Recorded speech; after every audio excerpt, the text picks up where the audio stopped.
15 जूनला राज्यात धो-धो पाऊस. कृषी विभागाचे शेतकऱ्यांना मोठं आवाहन.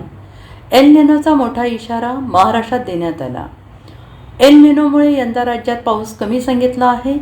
13 जून उजाडला आहे, मात्र पाऊस अद्याप येण्याचं नाव घेत नाही. पूर्ण राज्यात मान्सून दाखल होण्यास उशीर होतो आहे.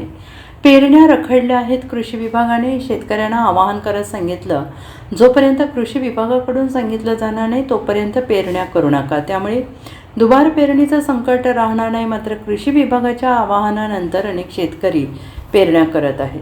15 जून नंतरच राज्यात मान्सून पूर्णपणे सक्रिय होण्याचा अंदाज आहे. उष्णता वाढताना दिसते आहे. हवामान तज्ज्ञांकडून वेगवेगळे अंदाज दिले जात आहेत.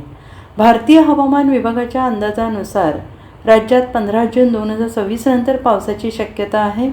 हा मोठा अंदाज वर्तवण्यात आलेला आहे. काही शेतकऱ्यांवर दुबार पेरणीचं संकट आहे. 15 जूनची सर्वजण वाट बघत आहेत. एल निनोचा प्रभाव मान्सूनवर दिसत आहे. काही भागात अजूनही अवकाळी पाऊस कोसळताना दिसतो आहे. त्यामध्येच आज भारतीय हवामान विभागाने उष्णतेचा अलर्ट जारी केलेला आहे. विदर्भात पाऊस हजेरी लावताना दिसत असताना आता उष्णतेचा मोठा इशारा देण्यात आला आहे. Bureau report, SBN Marathi, Mumbai.